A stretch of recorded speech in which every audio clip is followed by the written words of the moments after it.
আসসালামু আলাইকুম। I am সোলা ওরফে বুট মিয়া। আমাকে সবাই সোলা বলে ডাকে, আবার কেউ ডাকে বুট মিয়া বলে।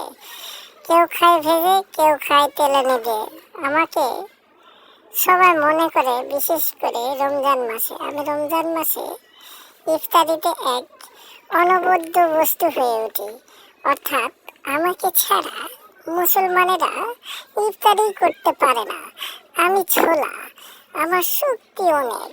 আমাকে খেলে প্রচুর শক্তি বাড়ে। তো বিষয় সেটা না, তবে আমি সবচেয়ে বেশি কদর পাই এই রমজান মাসে।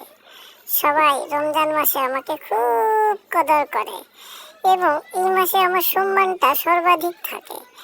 জানি না, আবার বিক্রেতারাও আমাকে নিয়ে যেন একটা মোটামুটি ব্যবসার মধ্যে পড়ে যায়। এটা এত বেশি আমাকে দিয়ে ব্যবসা করে যে সময় আমি 80 টাকা কেজি থাকি, রমজান মাসে আমার কেজি হয়ে দাঁড়ায় 120 থেকে 150 টাকা কেজি। আর কি আর করার, আমি এই রমজান মাসে ব্যবসায়ীদের সিন্ডিকেটের কারণে গরিব দুঃখীর ঘরে ঠিক মতো যেতে পারি না, আমাকে কেউ খেতে পারে না। এটা খুব দুঃখের ব্যাপার। তো আমি চাই দুঃখটাকে জয় করে মানুষ সুখটাকে আনুক ঘরে। রমজান মাসে আমার কদর বেশি। যাই হোক বন্ধুরা, আমি আপনাদের অনেক কথাই বলে ফেললাম, তবে একটা মজার বিষয় কি জানেন?